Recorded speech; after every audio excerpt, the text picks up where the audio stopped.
nom qui a été donné au-dessus de tous les noms. Alors, aujourd'hui, nous parlerons de quelque chose.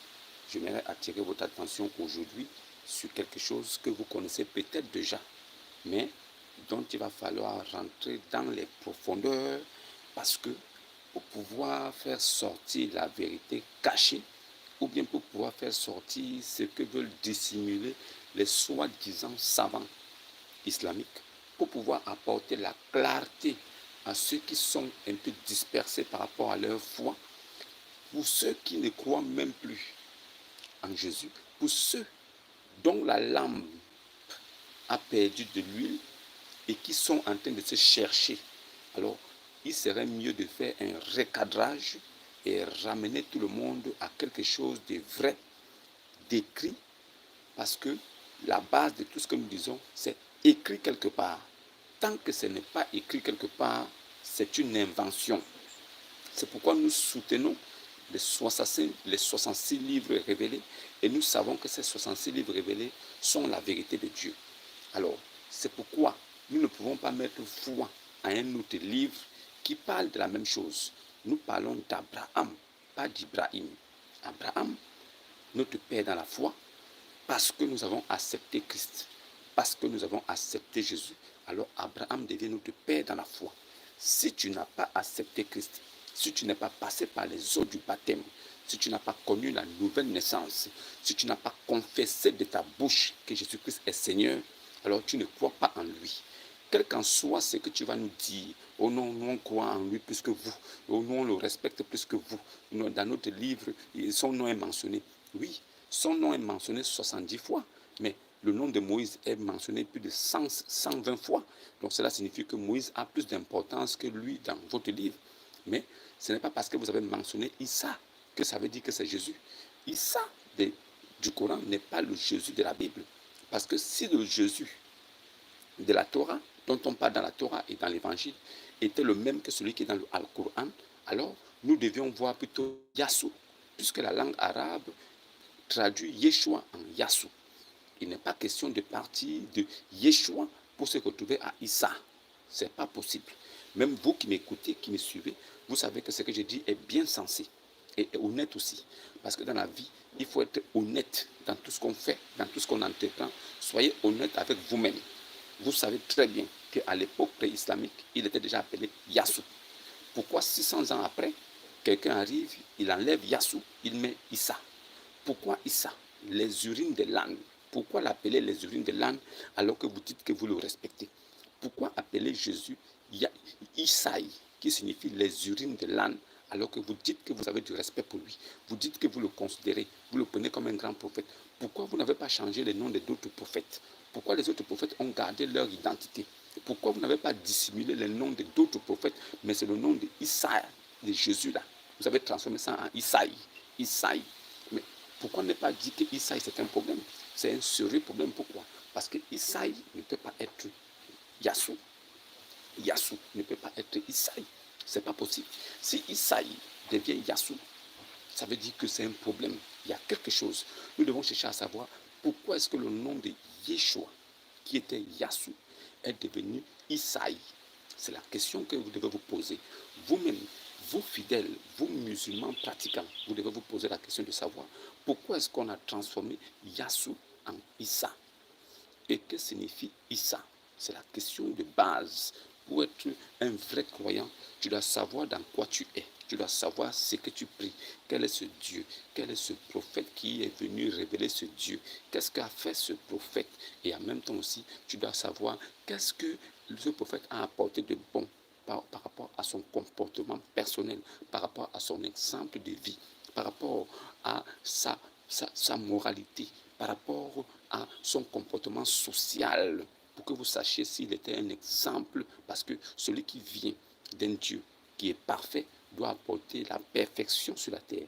Ne pas dire que ça ne veut pas dire qu'on ne pêche pas, mais être parfait en sens, en bon sens, en moralité, en façon de vivre et en conseil.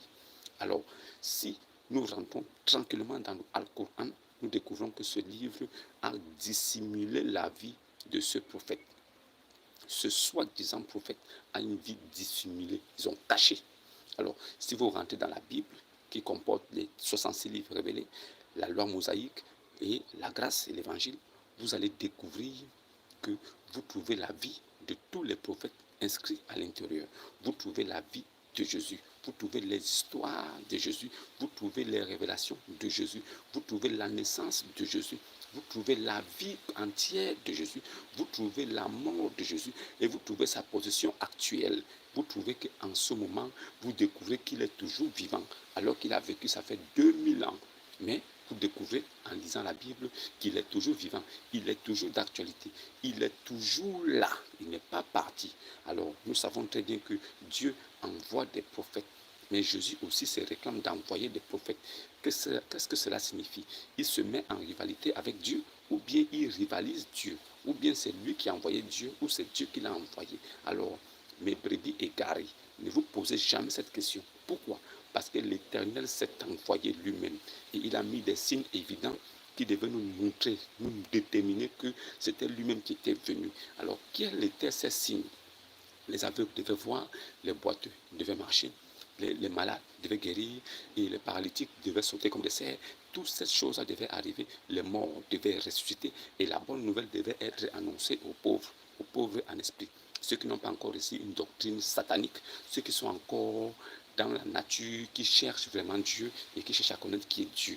On ne vous parle pas des pauvres en aspect financier, non. Maintenant, vous qui avez dit que le descendant légal, celui qui devait être immolé, c'était Ishmaël, Ishma. Vous qui l'avez dit, nous on vous concède ça. On se dit, vous n'avez pas suffisamment de connaissances. Il peut arriver que vous n'ayez pas la connaissance nécessaire pour pouvoir maîtriser les Saintes Écritures. Pourquoi? Les apôtres, les disciples, les apôtres et les disciples qui marchaient avec Christ, qui se baladaient avec lui pendant son ministère, au début de son ministère, c'est lui-même Jésus qui avait choisi ses apôtres. Il avait choisi ses disciples. Alors beaucoup le suivaient et les enseignements qu'il prodiguait en ce temps-là étaient des enseignements de la vie éternelle. Mais ceux qui marchaient avec lui, qui mangeaient avec lui, qui dormaient avec lui, qui partageaient tout avec lui, n'avaient pas compris les Écritures. Mais ils étaient dans la lumière. Ils marchaient avec la lumière qui était Christ. Le chemin était avec eux. La vie éternelle se baladait avec eux. Mais eux n'avaient rien épousé de tout ça. Ils étaient disciples, ils étaient apôtres parce qu'ils se baladaient avec lui. Mais étaient-ils devenus des lumières? Non. Étaient-ils devenus des chemins? Non. Est-ce qu'ils étaient sauvés pendant ce temps? Non. Pourquoi? Parce que même la révélation des Saintes Écritures qu'ils connaissaient, même le livre d'Ésaïe, le rouleau d'Ésaïe qu'ils avaient entre les mains, la révélation à l'intérieur les échappait. Parce que beaucoup d'entre eux doutaient un peu, parce qu'ils se disaient, ah, le roi des Juifs qui devait venir, est-ce qu'il devait venir comme un simple homme? Parce que Jésus étant venu s'est dépouillé. Il était semblable à un être humain parfait. Il était flequet. Il était juste simple comme toi et moi. Il n'avait ni éclat ni beauté pour attirer les regards. Alors, il était comme toi et moi, mais lequel existant déjà avant la création, lequel existant déjà avant la formation du monde, lequel existant déjà sous la forme de Dieu, n'a pas regardé d'être égal à Dieu, mais il s'est dépouillé, il s'est rendu simple, seul, simple. Il s'est rendu comme toi, comme moi. Mais la seule différence, c'est que lui n'est pas né de rapports sexuels. Il est venu par la vertu du Saint-Esprit. Alors, il est rentré dans le monde. Il a apporté cette lumière. Maintenant, ceux qui marchaient avec Jésus pendant ce temps, est-ce qu'ils étaient des lumières ou bien parce qu'ils marchaient avec lui, ils avaient compris les Saintes Écritures? Non, ils n'avaient rien compris. Pourquoi? Parce que leur esprit était encore voilé, caché. Tu peux lire les versets. Tu peux lire les versets bibliques, tu peux parcourir les versets bibliques, tu peux paraphraser, tu peux les réciter par cœur. Mais est-ce que tu as la révélation cachée sous ces versets? Est-ce que tu es devenu une lumière pour pouvoir éclairer? Est-ce que tu peux ouvrir l'esprit? As-tu reçu la faculté d'ouvrir l'esprit d'un homme qui n'a pas compris? C'est pourquoi ne pense pas que les meilleurs réciteurs, ceux qui passent le temps à dire qu'ils récitent, ils mémorisent. Ils pensent que c'est en mémorisant qu'ils seront sauvés. Ils pensent que c'est en mémorisant les Saintes Écritures qu'ils auront la vie éternelle. Non. La mémorisation ne donne rien. Parce que les mêmes écritures que vous cherchez à mémoriser disent que si le Père ne t'a pas révélé qui est le Fils, tu ne peux pas connaître le Fils. Si le Fils ne t'a pas révélé qui est le Père, tu ne peux pas le comprendre. Alors vous qui dites que Dieu est tellement grand, il est dans les cieux, on ne peut pas le voir, personne ne peut le toucher, il est tellement grand, grand, même la terre ne peut pas le contenir. Vous qui dites ça, posez-vous la question, comment est-ce qu'il faisait pour venir voir Adam au jardin d'Éden? Dieu qui est grand, qui est si grand, on ne peut pas le voir, on ne peut pas le toucher. Mais il faisait comment pour aller voir Adam au jardin? Comment a-t-il fait pour descendre jusqu'au niveau d'Adam pour dire Adam, où es-tu? Ça veut dire qu'il voyait Adam face à face et Adam le voyait aussi face to face. Mais le problème c'était que le péché qui est rentré a éloigné Adam de la face de Dieu. Jésus est venu nous ramener à la face de Dieu. C'est pourquoi il est le seul médiateur entre Dieu et les hommes. Lui étant Dieu, il est seul médiateur entre Dieu et Dieu, entre Dieu et nous. Il est seul médiateur entre Dieu et nous. Il est Dieu, mais médiateur entre Dieu et nous. C'est pourquoi c'est son nom qui a été laissé en héritage aux véritables chrétiens. C'est pourquoi si toi tu as cru en lui aujourd'hui et que tu as pris ton baptême par immersion totale, renaissance, nouvelle naissance, si tu nais d'eau et d'esprit, alors tu hérites tout de suite du royaume céleste. Même si ce n'est pas visible, tu ne passeras point en jugement. Pourquoi? C'est parce que c'est au nom de Jésus que le sceau, la garantie du salut t'est donné. C'est un don gratuit. Tu ne l'as même pas mérité. Tu ne méritais même pas être sauvé par rapport aux atrocités et aux bêtises que tu as fait sur la terre. Mais c'est un don gratuit. Cela ne dépend même pas de toi, mais c'est lui qui t'a choisi avant la fondation du monde. Vous qui laissez les femmes venir prêcher, les femmes monter à la chair, vous dire, mon frère, Jésus t'aime, mon frère, donne ta vie à Jésus. Je vous rappelle en passant ici qu'on ne donne pas sa vie à Jésus. Jésus a donné sa vie pour toutes les brebis égarées qui veulent le reconnaître comme leur berger. Si toi tu es égaré et que tu cherches le véritable Dieu, si tu reconnais Jésus comme le berger, alors tu le suis. Tu le suis. Ce n'est pas que tu donnes ta vie. Il n'a pas besoin de ta sale vie dégueulasse que tu as passé le temps à fouler au sol partout là. Ta vie, tu la donnes, il va faire quoi avec ça? On vous dit, croyez en moi, croyez en celui qui m'a envoyé, croyez en la parole de Dieu que je prononce, croyez en ça et allez vérifier. Rassurez-vous que ce que je dis est fondé dans les Écritures. Si vous voyez que ce que je dis tire sa source selon la sainteté de l'Église des apôtres, des saints apôtres de Jésus-Christ, si vous vous rendez compte que la fondation de tout ce que je dis sort du livre dont vous avez mis foi, alors vous avez le droit de dire Amen. Vous ne pouvez pas dire Amen alors que vous n'êtes pas sûr et rassuré. Prenez le temps d'aller toujours vérifier les Écritures pour vous rassurer, pour savoir si ce que je vous dis est vrai. Est-ce que le fondement, ce sont les Saintes Écritures? Ne suivez pas des gens qui vous ramènent des vaines paroles sorties de leur tête sans intelligence. Ceux qui pensent être sages, qui sont dépourvus de la sagesse de Dieu, là, qui sont des fous sans s'en rendre compte. N'écoutez pas les gens qui vous racontent la merde sortie de leur tête. Rassurez-vous, allez toujours vérifier. Un pasteur qui vous dit que quand il a dit quelque chose, quand il a prophétisé sur ta vie, il faut venir s'aimer. Il faut venir donner un sacrifice digne pour que cela s'accomplisse dans ta vie. C'est un marmailleur, c'est un pasteur voleur, c'est un pasteur vendeur d'huile d'olive, c'est un pasteur boutiquier, un Libanais noir, c'est un bandit. Il utilise juste le nom de Jésus pour pouvoir arriver à ses fins. Beaucoup d'entre eux se sont donné des défis pour pouvoir devenir milliardaires, avoir des jets privés, des voitures de luxe, des belles maisons.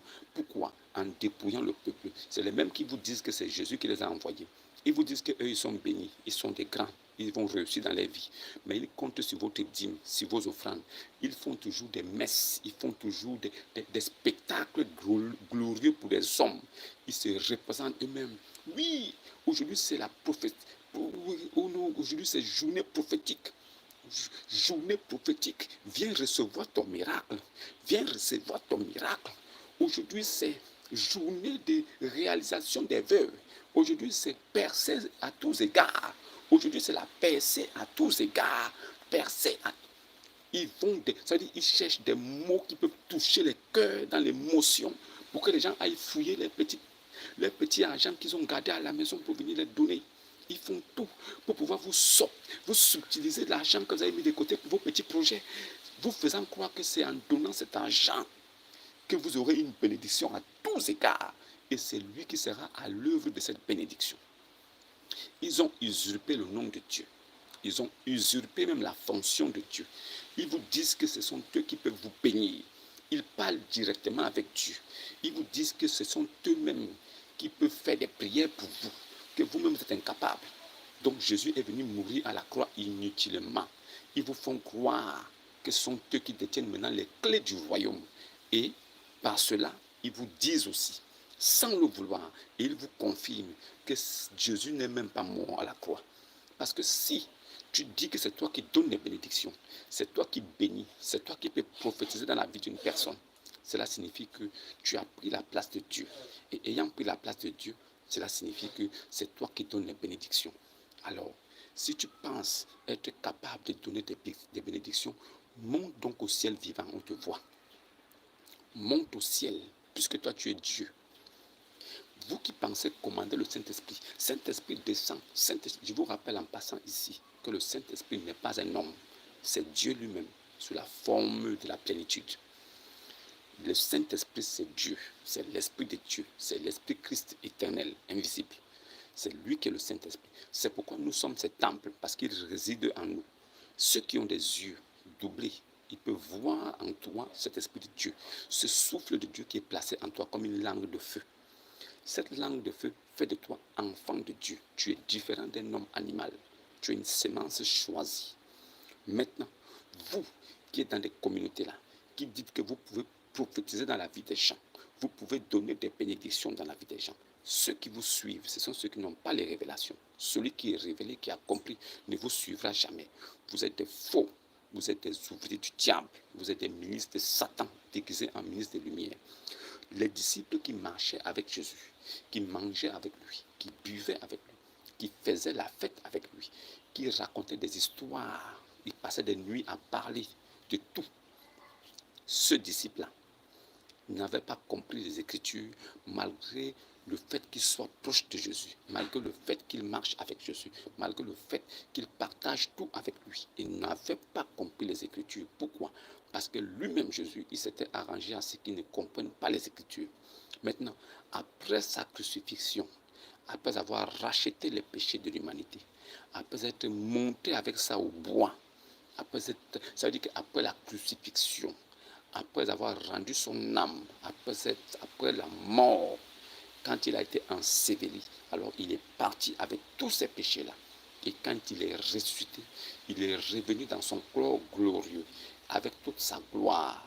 En ce moment-là maintenant, il leur a ouvert l'esprit au moment de la Pentecôte, afin qu'ils comprennent maintenant les Écritures, afin qu'ils comprennent ce que lui, il leur disait depuis pendant qu'ils marchaient ensemble et qu'ils n'avaient pas compris.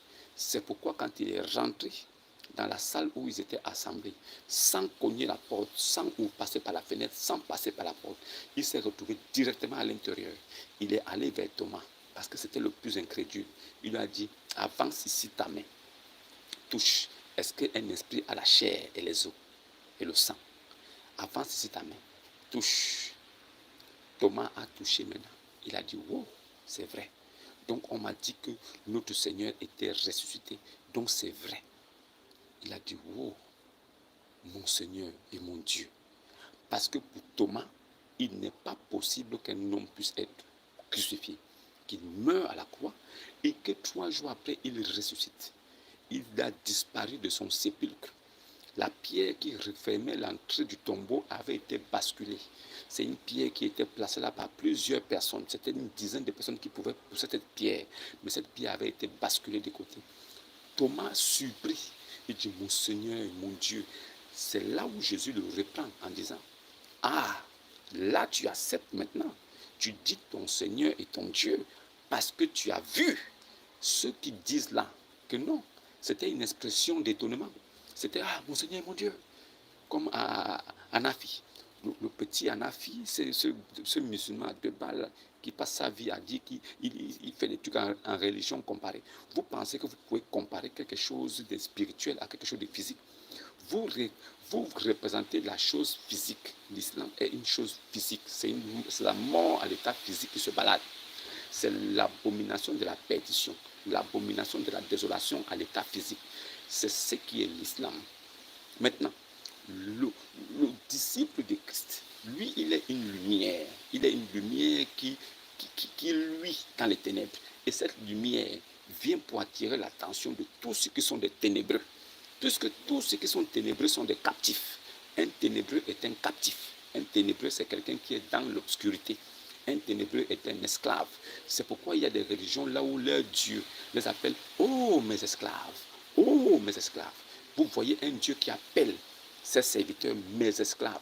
Ce n'est pas votre Dieu, c'est Satan qui est là. Il est en train de vous drainer tous vers l'enfer parce que vous êtes des bois de chauffe, parce que vos cerveaux ont été voilés, vos têtes ont été fermées. Vous n'avez pas compris la révélation cachée. Là, le mystère de la piété vous a échappé. C'est pourquoi, si vous ne croyez pas ce qu'il est, il n'a pas dit que si vous ne croyez pas ce que je suis, il dit si vous ne croyez pas ce que je suis. Il n'a pas dit que si vous ne croyez pas qui je suis, ne confondez pas avec qui je suis et ce que je suis. Si vous ne croyez pas ce que je suis cette position d'adorer là. Je suis la position que vous adorez. Si vous ne croyez pas ce que je suis là, vous mourrez dans vos péchés. C'est l'enfer. Pourquoi il a dit? Il a dit parce que lui-même il sait les hommes qui ont déjà été choisis pour lui, que son Père lui a déjà donné avant la fondation du monde. Ce n'est pas parce que je parle aujourd'hui de Christ que tu vas croire. Non, c'est parce que tu es prédestiné à croire avant que je ne parle. Alors la parole, la bonne nouvelle de Christ vient pour révéler ta véritable nature. Soit tu repousses, soit tu acceptes. Mais quand tu l'acceptes aussi facilement, tu verras que tu comprendras facilement ce que je dis. Et tous ces mystères seront dévoilés devant toi.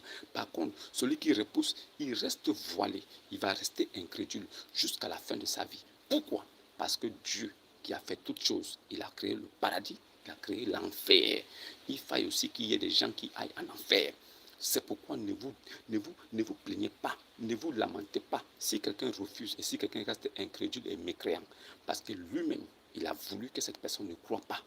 Parce que son séjour, son lieu de rendez-vous sera l'enfer. Voilà. Donc, ne pensez pas que quand une personne récite ou bien lit couramment les versets bibliques, ou bien quand quelqu'un a une connaissance des versets, Matthieu 2 au verset 44, Deutéronome 5 au verset 24, Philippiens 5 au verset 6, Jean 1, au commencement était la parole était de Genèse 3, 26, 54. Quand vous voyez quelqu'un faire ça, c'est un réciteur, c'est un perroquet. Parce que si tu donnes un verset, il faut que tu apportes la révélation cachée sur le verset. Tu ne peux pas passer ton temps à réciter seulement les versets. Apporte à ceux qui sont là quelque chose pour qu'ils comprennent vraiment le verset. On vous dit que la Bible a été écrite, c'est un livre bon pour instruire, pour enseigner, pour corriger aussi. C'est un livre dont les exemples à l'intérieur sont d'une base solide pour permettre à celui qui est assis dessus d'avoir une base assez conséquente pour pouvoir convaincre, ramener ceux qui sont égarés. C'est pourquoi la Bible a été conçue avec des histoires pour édifier, des histoires pour instruire, des histoires pour enseigner, des histoires pour convaincre. Celui qui n'a pas compris ça, ce n'est pas mon affaire. Alors aujourd'hui, nous parlerons de Agar. Agar, l'égyptienne, servante de Sarai. Agar, égyptienne, servante de Sarai. C'est de ça que nous parlerons aujourd'hui. Mais avant, soulignons encore quelques traits pour que vous compreniez. Une communauté dans laquelle on vous dit que vous pouvez bénir des unions homme-homme, femme-femme. Une communauté dans laquelle on baptise des animaux. Une communauté dans laquelle on baptise, on bénit des couples homosexuels. C'est le filet de Sodome et Gomorrhe satanique. C'est Satan qui est là, replâtré.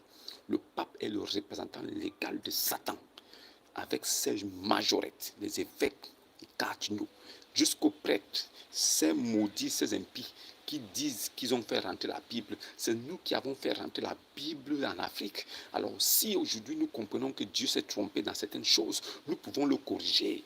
Bravo! Le pape est arrivé maintenant à s'ériger comme lui-même Dieu. Il dit qu'il y a des erreurs que Dieu a dû commettre. Lui, donc, il peut les parfaire. Alors, il peut apporter quelque chose de nouveau. Quand vous dit que si même un ange du ciel descendait avec un autre évangile pour vous apporter quelque chose de nouveau que ce que vous avez reçu, qu'il soit anathème. Même un ange se trouve anathème parce qu'il a déformé ou il a apporté une autre doctrine que celle de l'évangile. Toi, le pape, aujourd'hui, tu sors de ton trou, puisque tu es une chauve-souris. Tu nous amènes l'histoire que non, Dieu a pu se tromper. Toi, le pape, tu es infaillible. Donc, tu peux corriger. Étant le représentant légal de Dieu sur la terre, représentant légal du Fils de Dieu sur la terre, que Dieu te maudisse. Que Dieu te maudisse. Le pape et tous ses adeptes, tous les papes, il a papoté, tous ceux qui sont papes, tous les papes, du premier pape jusqu'à celui de maintenant, ils iront en enfer. Je dis, aucun des papes n'est sauvé. Il n'y a même pas un seul pape au paradis. Toi qui es catholique, qui suis ces gens-là, vous les voyez aujourd'hui en train de baptiser des animaux. Vous ne vous posez pas la question. Vous les voyez en train de bénir des couples homosexuels. Des queens sont bénis. Oh non, ne les mariez pas, mais bénissez-les. Entre la bénédiction et le mariage, on parle de quoi? Le mariage est déjà consommé entre un homme et un homme. Ce sont des Sodome et Gomorrhe. Ce sont des homosexuels. Ils couchent déjà ensemble. Ça veut dire qu'il y a déjà un mariage qui est là. Alors eux, ils viennent bénir ça devant vous. Ils vous disent que non, on ne peut pas unir, mais on doit bénir. Vous écoutez ça, cette abomination. Mais vous êtes là. Vous ne parlez pas. Et vous croyez encore que Dieu est là-bas. Ça n'engage que vous. Une communauté dans laquelle on vous dit qu'on peut baptiser un bébé au nom du Père, du Fils, du Saint-Esprit. Vous êtes là-bas, vous ne comprenez pas. C'est votre affaire. Une communauté dans laquelle une femme se lève avec ses menstrues pour dire que Dieu m'a dit, c'est elle qui guide des hommes. Ils sont assis là avec la barbe comme ça.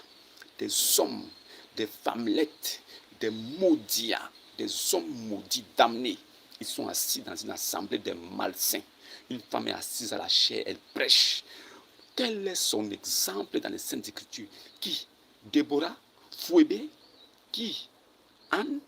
Qui était son exemple? On dit Déborah prophétesse. Elle exerçait le métier de juge. Elle était prophétesse, mais elle était juge. Elle avait reçu un don du Saint-Esprit. Elle manifestait un don du Saint-Esprit, mais elle n'était pas. Est-ce que tu comprends? Elle manifestait un don du Saint-Esprit, mais elle n'était pas celle qui conduisait le peuple de Dieu. Tu peux manifester un don du Saint-Esprit, mais ne pas être celui qui conduit le peuple de Dieu. Le peuple de Dieu doit être conduit par un homme. Comme le disait la loi aussi. Depuis la loi, le peuple de Dieu n'avait qu'été conduit par des hommes jusqu'aujourd'hui. Ça n'a pas changé. Dieu n'est pas un homme pour mentir ou bien fils d'un homme pour se repentir. Il n'est pas aussi un homme pour dire quelque chose aujourd'hui et se dédire demain. Ce que Dieu a dit aujourd'hui, il le dira encore demain et après-demain. C'est pourquoi je vous dis, le jour que vous verrez une femme quitter son père et sa mère, s'attachera à un homme, les deux deviendront une même chair. Celle-ci, cette dernière, payera la dot de ce gars. Après avoir payé la dot, elle le prendra pour époux. Ce dernier portera son nom. Le jour où vous verrez un homme porter le nom d'une femme, après qu'il soit épousé, alors peut-être qu'en ce temps-là, la femme pourra prendre autorité sur l'homme. La Bible l'interdit formellement. Dans l'assemblée des saints, aucune femme n'a le droit de prendre autorité sur un homme. Ça n'existe pas. Vous pouvez lire la Bible de la Genèse jusqu'à l'Apocalypse. Vous ne verrez jamais, je dis au grand jamais, un verset qui dit que la femme peut prendre même autorité pour 2 minutes.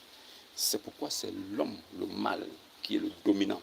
C'est pourquoi même s'il y a un seul homme et il y a 100 millions de femmes, on dira ils sont là. C'est à cause de ça. Et Dieu aussi a donné des principes en nous faisant comprendre que c'est parce que la femme a été formée. Non, jamais. Elle a été tirée de l'homme. L'homme fut formé le premier. La femme fut tirée de l'homme. Et après, il y a aussi que c'est par la femme que le péché est rentré dans le monde. 2 raisons valables pour que la femme ne puisse pas prendre autorité sur l'homme. C'est pourquoi la loi a aussi établi que Dieu est le chef de Christ, Christ est le chef de l'homme, l'homme est le chef de la femme. Si vous n'avez pas compris ça aussi, qu'est-ce que vous voulez que je vous dise? Mais si vous êtes dans cette communauté-là et que vous ne comprenez pas et que vous avez écouté ma parole et que vous avez rejeté, sachez que c'est Christ que vous avez rejeté. Ça ne m'engage pas. Je ne suis nullement chargé de votre sauvegarde, mais je suis seulement là pour vous emporter la bonne nouvelle du royaume. Celui qui croira qui sera baptisé, qui sera sauvé. Dans le cas contraire, garde ta position. Si tu es catholique, sache que tu es un impie et un abominable. Si tu es protestant, tu es un abominable. Si tu es un branamiste, tu es un abominable. Si tu es un christianiste céleste, tu es un abominable. Si tu es un témoin de Jéhovah, tu es un abominable. Foursquare, abominable. Chapelle de vainqueurs, abominable. Église éveillée, abominable. Toutes ces églises-là qui ont pris des noms fallacieux, mais qui sont sortis du catholicisme, vous êtes tous des abominables. Votre mère qui vous a mis au monde, c'est l'église catholique romaine. Alors, si l'église catholique romaine vous a mis au monde, vous toutes qui êtes sortis des entrailles de l'église catholique, vous êtes la représentation parfaite de votre mère. Si votre maman est maudite, vous êtes autant maudit aussi. Ne vous inquiétez pas. Moi, je ne m'inquiète pas pour vous, mais je vous annonce la nouvelle. Voilà, je tenais à vous rassurer. Maintenant, une communauté dans laquelle vous priez en regardant le sol, mais vous savez que votre Dieu est au ciel. Alors la question qui est posée, pourquoi vous regardez le sol quand vous priez alors que vous savez que votre Dieu est au ciel? Pourquoi? Ah, vous vous soumettez, vous êtes soumis. Quand on dit Jésus se jeta sur sa face, ça veut dire quoi? Il a tapé son front au sol, il a bombé ses fesses en l'air. C'est ce que ça signifie. C'est ce qu'on vous a dit. Oh, mais le même Jésus là, quand il se jeta sur sa face et qu'il bomba les fesses au ciel, qu'est-ce qu'il a dit? Mon chef d'esclave, ou bien mon père. Mon chef d'esclave ou mon père. Quand Jésus se jeta sur sa face, il a dit quoi? Mon chef d'esclave ou bien mon père. Vous deviez savoir ces choses, puisque vous êtes des instruits, vous êtes des sachants, des grands savants. Nous, on comprend la position. Quand il dit mon père, ça veut dire qu'il parle de Dieu. Voilà, il n'est pas obligé de, nous, on n'est pas obligé de dire mon père, nous on peut dire Dieu. Non, lui dit mon père. C'est un sens. Mon père. Est-ce que vous pouvez dire mon père? Est-ce que vous pouvez dire mon père? Une communauté dans laquelle les hommes se font appeler mon père, mon Seigneur. Demandez-leur là où ils ont tiré cette doctrine. Est-ce que c'est la Bible, les 66 livres, ou bien y a-t-il d'autres livres qu'ils ont cachés? Comment peux-tu te faire appeler mon Père, mon Seigneur? Comment? Qui est ton exemple dans les Saintes Écritures? Personne. Mais vous êtes là-bas. Oh non, on est là. Oh non, non, on a déjà choisi. Oh non, vraiment, Dieu est partout. Dieu est partout. Ah, chacun avec sa foi. Chacun avec sa foi. Chacun avec sa foi. D'accord. Chacun donc avec sa foi. Bonne continuation avec vos Je vous salue Marie, avec vos statues de Joseph Marie dans vos églises, avec votre eau bénite, vos huiles bénites, vos parfums de Saint-Michel Archange, Saint-Gabriel. Vous avez même des parfums de Saint-Michel. Vous avez même des prières des anges. Vous avez des prières pour des anges. Ça veut dire que tu pries de Saint-Michel. Je prie Saint-Michel Saint-Archange. Je prie Saint-Michel Archange. Prière de Saint-Michel Archange. Prière de Saint-Michel. Prière de Saint. Tout ça, c'est de l'abomination à l'état pur. Il n'y a rien de bon dedans. Vous êtes en train de perdre votre âme. Vous mourrez dans ça. C'est l'enfer. C'est assez clair. Maintenant, parlons de Agar. Agar, femme ou servante de Sarai. Agar, épouse d'Abraham ou bien servante de Sarai. Puisque le problème qui s'est posé avec Sarai et Abraham dans leur position de idolâtre, quitté de la maison de son papa Abraham, il est parti de la maison de son père. Alors, il s'appelait Abraham. Abraham qui part de la maison de son père parce que Dieu lui a dit, quitte la maison de son père et va vers un territoire que je te donnerai moi-même. Alors, Abraham a suivi les consignes de Dieu, il a quitté la maison de son père idolâtre, alors il est parti vers le lieu que lui a indiqué l'Éternel. Maintenant, Abraham, là-bas, il avait pour femme Agar, c'était sa sœur. C'était la sœur d'Abraham. Sarai, sœur d'Abraham, épouse légale d'Abraham. Ils étaient donc ensemble. Maintenant, Sarai a donc pris Agar pour servante. Cette servante qui était avec eux, qui a vécu avec eux, qui s'occupait des tâches ménagères, c'est la même donc. Sarai ayant vu qu'elle était fort avancée en âge, à plus de 90 ans, alors elle a dit, ah, Dieu, l'Éternel, n'a pas permis que je te fasse des héritiers, que je te fasse d'enfants. Je suis stérile parce que l'Éternel le veut. Mais je ne peux pas te laisser comme ça. Le raisonnement des hommes n'est pas celui de Dieu. Alors, Sarai, elle dit, ah, prends quand même ma servante là aussi. Elle nous sert déjà le ventre. Elle nous sert au niveau du ventre. Mais elle peut aussi nous servir au niveau du bas-ventre. Pourquoi? Elle s'occupe des tâches ménagères. Elle nous fait à manger. Elle s'occupe de nous parce que nous sommes déjà un peu fatigués. Mais elle s'occupe de notre ventre. Mais on peut aussi l'utiliser pour qu'elle s'occupe de notre bas-ventre. C'est pourquoi donc Agar fut choisie par Sarai pour porter l'enfant qui serait comme le successeur, l'héritier, celui qui devra rester après Abraham. Puisque n'oubliez pas que après Sarai et après Agar, Abraham eut d'autres femmes. Abraham a eu d'autres femmes. Donc cela signifie que la vie d'Abraham ne s'est pas seulement arrêtée au niveau de Sarai et de Agar. Sa vie ne s'est pas seulement arrêtée à ce niveau. Donc, ce qui s'est passé, c'est que Agar, elle fut choisie donc par Sarai pour pouvoir porter un enfant, pour pouvoir donner une progéniture à Abraham. Mais quand Sarai prend Agar pour la donner à Abraham, elle est dans la position de Sarai et Abraham est dans la position de Abraham. Et ils ont choisi ça d'un commun accord, sans la permission de Dieu. Ce n'est pas Dieu qui leur a dit ça. Dieu n'est jamais venu parler à Abraham pour lui dire, voilà ce que tu dois faire. C'est Abraham qui prend cette initiative sur l'appui de Sarai. Alors ils ont décidé, ils ont pris Agar, et Abraham s'est approché d'Agar. L'enfant est venu. Cet enfant qui est né de cette union-là n'avait pas été un enfant que Dieu avait donné à Abraham, n'a pas été un enfant que Dieu a choisi, n'est pas venu de la conspiration de Dieu lui-même, mais c'est venu des idées de Sarai, voyant qu'elle était stérile et elle voulait compenser. Donc on a pris ça comme une roue de secours. Ça veut dire qu'elle est venue comme un secours pour pouvoir sauver une situation qui était là. La situation qui était là, c'était que Sarai, épouse légale, ne pouvait faire d'enfant. Alors il fallait trouver quelqu'un qui doit porter un enfant. Alors c'est pourquoi elle-même, Sarai, se proposa de donner sa servante. Et cette servante-là est allée avec son mari.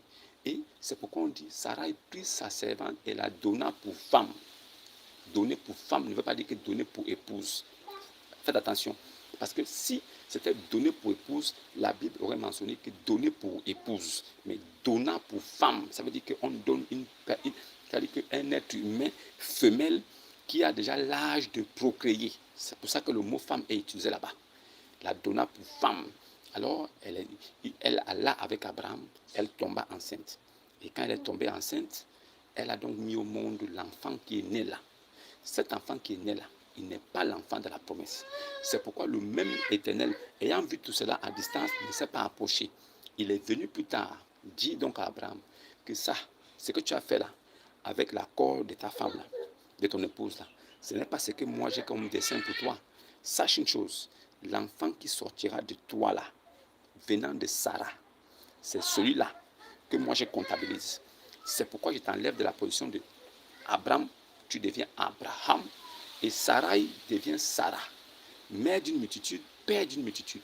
À partir de là, votre progéniture qui sortira de vous deux là, c'est avec lui que je vais établir mon alliance.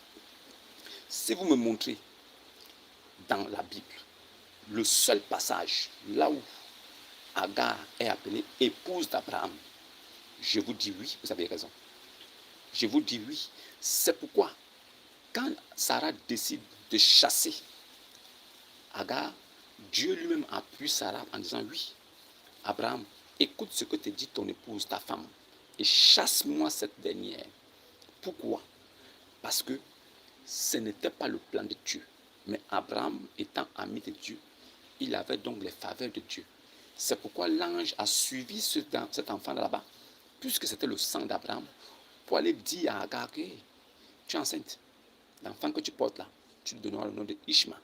Mais, où vas-tu? Retourne demander pardon à ta maîtresse. Pourquoi l'ange ne lui a pas dit, retourne demander pardon à ta coépouse? Retourne demander pardon à ta coépouse. Pourquoi quand l'ange la retrouve dans le désert, il dit, Agar, servante de Sarai? Pourquoi l'ange apporte cette précision de taille? Pourquoi l'ange précise que servante de Sarai? Parce que quel qu'en soit le copulage qu'il y avait eu entre cette dernière et le mari légal, l'époux de Sarah, elle n'était jamais devenue épouse. Elle était devenue juste une roue de secours qui pouvait supporter le véhicule pour arriver à une destination. Elle n'était pas devenue épouse. Sinon, l'ange aurait dit, où t'enfuis-tu? Où vas-tu? Épouse d'Abraham. Où vas-tu? Seconde épouse d'Abraham. Il n'a pas dit ça. Il a dit servante de Sarai. Ça veut dire qu'elle reste servante de Sarai. Tant qu'elle est servante de Sarai, elle ne peut pas être coépouse avec Sarai. Et elle ne peut pas aussi en même temps être épouse d'Abraham. Parce qu'elle n'a même pas franchi l'étape de devenir libre. Elle n'est même pas libre. Ça là vous échappe. Vous nous ramenez cette bêtise-là pour dire que elle était l'épouse d'Abraham. Elle n'a jamais été épouse d'Abraham. Elle était la femme par laquelle il a fait un enfant. Cet enfant n'a pas été circoncis à l'âge de 8 jours, comme la coutume que Dieu avait instaurée à partir d'Abraham. C'est à 13 ans qu'il fut coupé.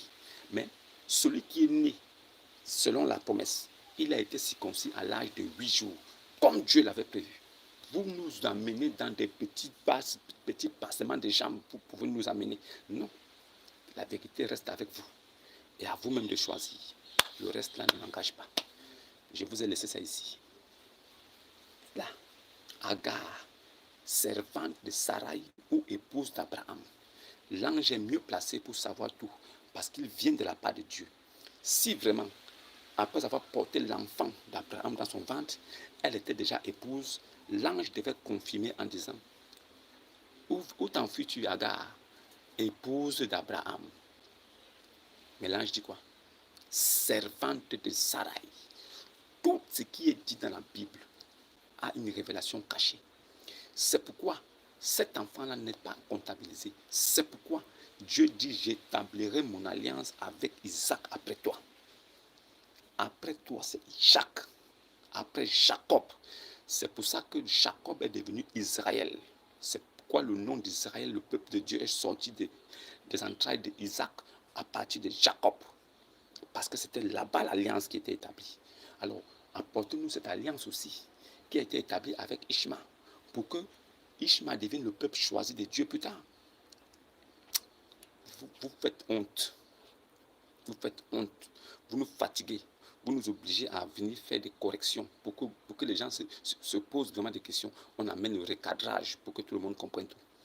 Agar n'a jamais été épouse d'Abraham. On lui a donné pour femme, pour qu'il puisse régler un souci. C'était pour régler un souci. C'est tout. Ça n'avait jamais été pour qu'elle devienne épouse légale. Sinon, l'ange l'aurait confirmé. Sinon, quand Sarah l'a chassée, parce qu'elle s'est moquée de Sarah, elle et son fils, l'Éternel devait venir dire que non, n'écoute pas ce que Sarah te dit. Puisque Agar aussi est ton épouse, garde les deux. Mais Dieu dit, écoute ce que te dit ton épouse. Ça veut dire que Dieu met la séparation entre épouse et femme. Il dit, c'est ton épouse qui t'a parlé. Écoute ce que te dit ton épouse et chasse cette femme. Il n'a pas dit, écoute ce que te dit ta première épouse et chasse la deuxième épouse. Il dit, écoute ce que te dit ton épouse Sarai. Chasse cette dernière. Ça là vous échappe. Vous ne comprenez pas. C'est votre affaire. Je vous ai déposé ça ici. Vous-même, quand vous allez regarder, si vous voyez que c'est faux, venez me donner vos avis en commentaire. Si vous pensez que ce que je vous ai dit là sort de ma tête, apportez-nous donc une vérité fraîche ici, pour que les gens puissent s'identifier à ce que vous dites. Si ce n'est pas ça, alors fermez-la et allez dormir. Buvez de l'eau et reposez-vous. C'est mieux pour vous. Vous n'êtes pas descendant d'Abraham. Vous n'êtes pas le peuple choisi. Et nous pouvons adorer notre Dieu en toutes les langues que nous voulons. On n'est pas obligé de réciter des incantations. Toutes les langues sont comprises par Dieu. Dieu entend toutes les langues. Il écoute toutes les langues. À bon entendeur, salut.